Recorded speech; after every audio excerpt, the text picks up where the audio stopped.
एक और one sided game आज कंक्लूड हुआ है। कराची किंग्स ने बड़ी आसानी से क्वेटा ग्लैडिएटर्स को शिकस्त दी, 119 पे ऑल आउट कर दिया and the star of the show with the bat yet again James Vince.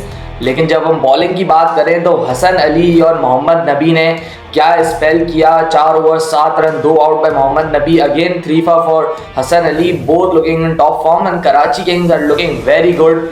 While अगर हम बात करें तो सीरियस कंसर्न्स, क्योंकि कराची का क्राउड आज भी मौजूद नहीं था। बात करते हैं पूरे के पूरे मैच पे, हमारी वीडियो में आखिर तक जुड़े रहिएगा। Hello everyone, welcome back to pitch reports. और मैच पे बात करने से पहले सबसे पहले बात कर लेता हूँ कराची के क्राउड की। तो भाई ये कुछ कराची का तीसरा गेम है एंड स्टिल नो क्राउड है।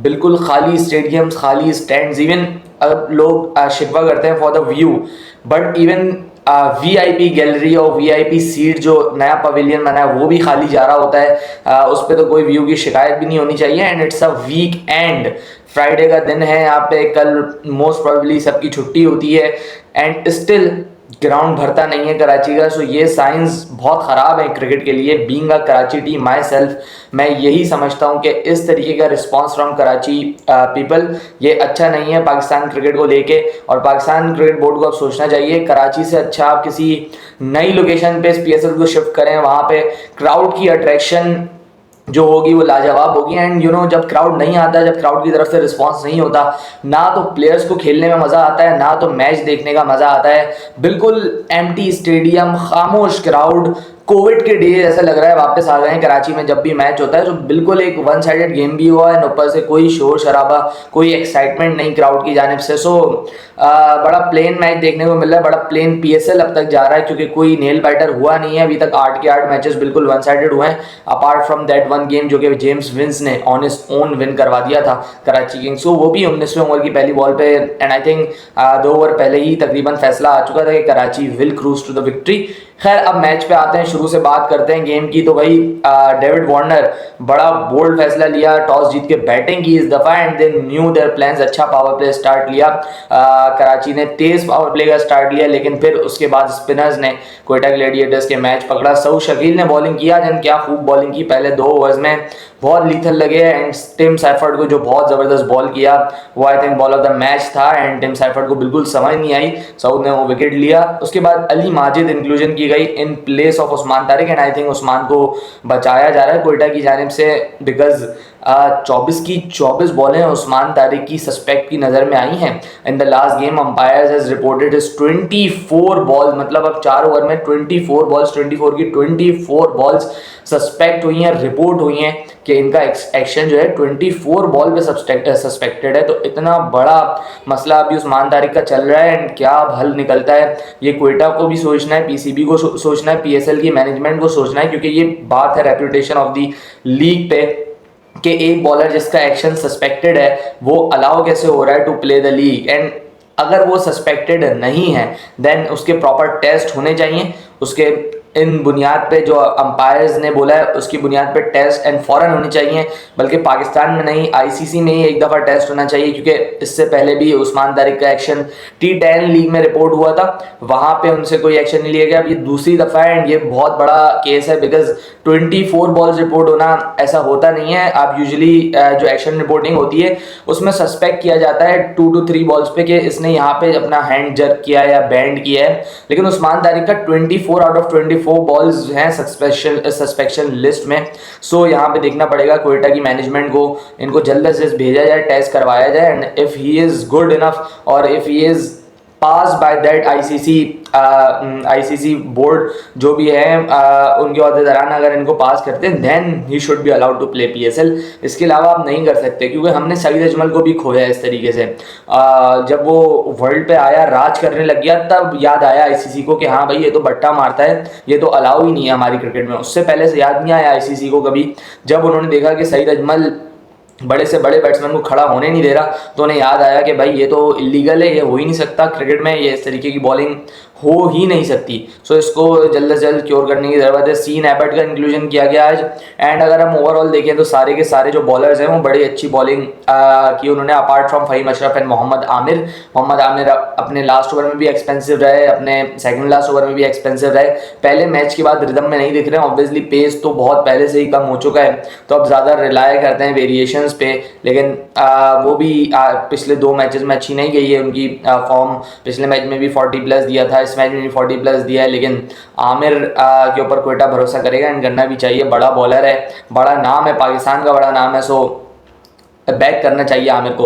लेकिन फ़हीम अशरफ की अगर मैं बात करूं, आज भी 1 ओवर 16, पिछले मैच में जैसे मैंने बोला था इजी सिचुएशन में आगे रन कर देगा, लेकिन कभी भी जब क्रूशियल सिचुएशन होगी जहां पे टीम को नीड होगी वहां पे खड़े होकर ना तो बॉलिंग करेगा ना तो बैटिंग करेगा। और इस प्लेयर के लिए आप सेक्रीफाइस कर रहे हो Mohammad Wasim junior.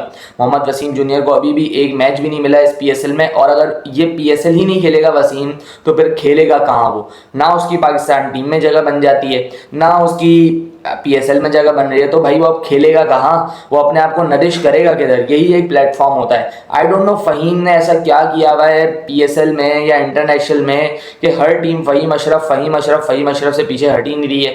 And I think लाना चाहिए इधर यहाँ पे मोहम्मद वसीम जूनियर को in place of Fahim Ashraf. ये बहुत बहुत बड़ा ब्लंडर है कोयटा ग्लैडिएटर्स की मैनेजमेंट की जानिब से। पहले शुएब मलिक को खिलाते गए थे, अब फ़हीम अशरफ को खिलाते जा रहे हैं। सो ये चीज़ें रेक्टिफाई करने की ज़रूरत है। जिसको जो स्पॉट डिज़र्व करता है, जो लड़का उसी को देना चाहिए। फिर उसके बाद अगर मैं कराची की बैटिंग की बात कर लूँ, so again a very very good performance from James Vince, क्योंकि बीच में जो कराची की इनिंग्स थी वो फ्लटर हो गई थी, परेशानियाँ आ रही थी कराची के लिए, बॉल बल्ले पे सही से नहीं आ रहा था, लेकिन पूरा टाइम लिया अपना, बहुत ज़बरदस्त बारी खेली और हर बॉल को ऑन मेरिट खेला। बहुत शानदार इनिंग्स खेली जेम्स विंस के, 70 रन। आई थिंक ये बहुत मुश्किल सिचुएशन में आए हैं और जेम्स विंस ने एक ज़बरदस्त चेज़ भी कर दिया इस PSL में, और यहाँ पे 70 भी लगा दिया है अपने थर्ड मैच में ही। So he is in a rich vein of form और टॉप बैटर है इस PSL का अभी तक जेम्स विंस, तो आइज़ ऑन हिम कैसे अपने टूर्नामेंट को लेके चलते हैं। फिर उसके बाद यार इरफान खान नियाज़ी की बात करनी पड़ेगी। वैन ही विल परफॉर्म, कब आएगी परफॉर्मेंस इरफान खान नियाज़ी की? हम लोग वेट कर रहे हैं कब से इरफान खान नियाज़ी, इतना नाम बना हुआ है पिछले साल से इरफान खान का। 1-2 PSL की बैटिंग पे इरफान खान को पाकिस्तान की टीम में लाया गया था, वहाँ पे भी कोई बड़ी परफॉर्मेंसेस नहीं आई हैं अभी तक। इस PSL में भी कोई बड़ी परफॉर्मेंसेस नहीं आई हैं अभी तक। सो कब आएंगी? नाम के बलबूते पे, मैं बोलता हूँ कभी भी नाम के बलबूते पे नहीं खेलना चाहिए। आपके जो टैलेंट है वो स्पीक होना चाहिए with the performances, and I think Irfan Khan Niazi is not really banking his talent with the performances international में भी और PSL में भी। Even he is a walking wicket right now. हमने देखा था पहले मैच में जो न्यूजीलैंड के खिलाफ खेला था पाकिस्तान ने, वहाँ पे भी चॉप टाउन हो गए इतनी इजी सिचुएशन में, जहाँ पे बाबर और सलमान ने इतना अच्छा गेम बनाया था, वहाँ पे आके आउट हुए और डोर्स खोल दिए वहाँ से न्यूजीलैंड के लिए। खैर पुरानी बातें को पीछे रखते हैं, लेकिन अभी भी कुछ अच्छा नहीं कर रहे हैं इरफान खान नियाज़ी। 3 मैचेस हो गए लेकिन अभी भी कोई खातिर खा परफॉर्मेंस नहीं है। जैसे जैसे कराची ने कुछ ना कुछ करके पहुंच गए उस मार्के तक जहां पे वो चाह रहे थे 170 करना, और पे विकेट अगेन यही कहूंगा कि थोड़ा सा ग्रिप कर रहा था, तो इस विकेट पे 170 was like a very competitive total. बात कर लेते हैं कोयटा ग्लैडिएटर्स की बैटिंग की, तो कोई एक मोमेंट भी ऐसा नहीं आया जहां पे हमें लगा कि Quetta Gladiators with the bat in this game है। एक मोमेंट भी ऐसा नहीं आया। पहले ओवर से ही विकेट्स गिरना शुरू हुई। पहले ओवर में मीर हमजा ने फिन एलन को आउट किया और वो एक बहुत बड़ी विकेट थी, क्योंकि मेरे ख्याल से फिन एलन वही काम करेंगे जो लाहौर कलंदर के लिए फ़खर जमान करते हैं। फिन एलन जिस दिन चलेगा वहाँ पे हम देखेंगे कोयटा ग्लैडिएटर्स अच्छा स्कोर लगाएगा दायरे में, and they will look a different team. लेकिन जिस वक्त फिन एलन नहीं चलेगा, आई डाउट कि कोयटा कुछ ज़्यादा कर पाए। हालांकि इतनी बड़ी टीम बनाई है आपने, मार्क चैपमैन को आप मिस ज़रूर कर रहे होंगे इस 11 में। I hope he gets fit and gets in here. लेकिन फिर अगर मैं बात करूं, ख्वाजा नाफे को आपने खिलाया टू प्ले एट नंबर 5, वो नंबर हसीबुल्ला खान का है। अगर आपको ख्वाजा नाफे को खिलाना है देन आप 1 डाउन या इवन ओपन करवाएं उससे। He is not a player to play on number 5। हमने पहले भी देखा है उसने अपनी पूरी क्रिकेट जो है इन्हीं नंबरों पे खेली, इधर एन ओपनर इधर एन 1 डाउन। तो आप उसको उसी की जगह पे ट्राई दें, उसी की जगह पे आप उसको चांस दें। अगर आपने इसी जगह के लिए लड़का चाहिए आपको, तो हसीबुल्ला खान से बेटर कोई ऑप्शन नहीं है। उसने लास्ट 2 सालों में पेशावर ज़ल्मी को रिप्रेजेंट इसी नंबर पे किया है और अच्छी परफॉर्मेंस दी है उसने। 50 भी किए हैं, बड़ी इनिंग्स भी खेली हैं। तो हसीबुल्लाह खान को अगर आपने चांस देना है तो इस नंबर पे दें जिस नंबर पे आज आपने ख्वाजा नाफे को खिलाया, और अगर आपने नाफे को खिलाना ही है तो भाई उसको ओपन कराओ या वन डाउन कराओ आप, लेकिन उसको इतना नीचे नहीं खिला सकते।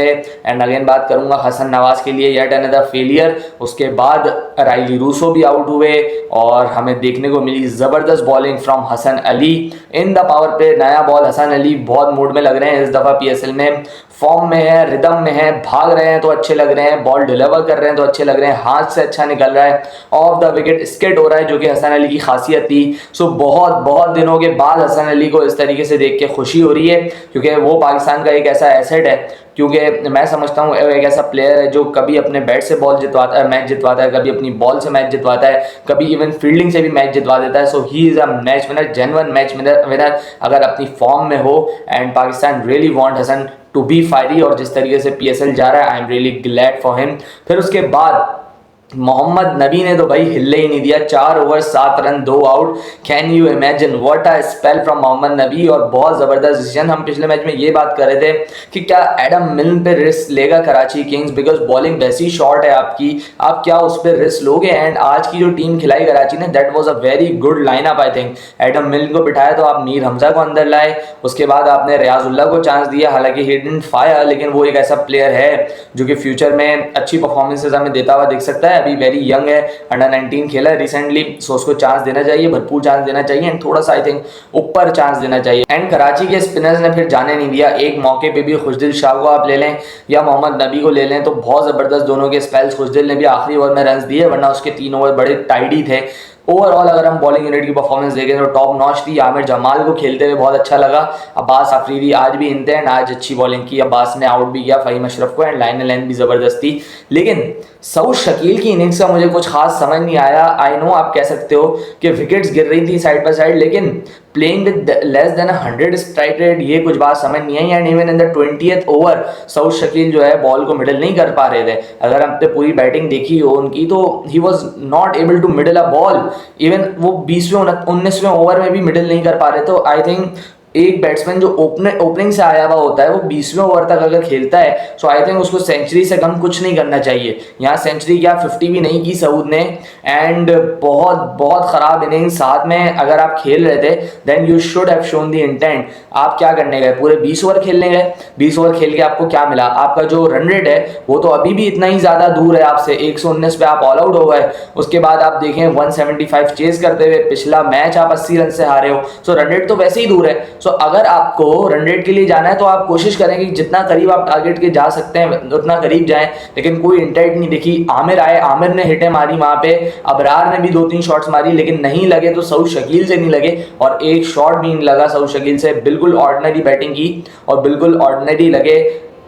बाकी प्लेयर्स ने भी कुछ नहीं किया, लेकिन आई थिंक सऊद को एटलीस्ट 100 के स्ट्राइक रेट से ज़्यादा खेलना चाहिए था। और as a captain you really need to show your players कि कैसे परफॉर्मेंस देनी चाहिए, कैसे बैटिंग करनी चाहिए। एज अ कैप्टन अगर आप नहीं खड़े होगे so then you are not leading by an example, और हमें यही बात करनी पड़ेगी। Saud Shakeel today haven't led by an example. एक इजी कैच भी छोड़ा फील्ड में, उसके बाद इतनी गंदी बैटिंग भी की। So Saud really needs to work on self, because Quetta के कप्तान है, बहुत सारी जिम्मेदारी है और ही नीड्स टू परफॉर्म। एक ओवरऑल परफॉर्मेंस कराची किंग्स की जानिब से अगेन यही कहूँगा बहुत ज़बरदस्त लग रहे हैं into the tournament. Quetta Gladiators अपना फर्स्ट मैच जीतने के बाद अगले 2 मैचेस बड़े वन साइडेड हारा है, सो उनके लिए भी है काफ़ी कुछ सोचने को।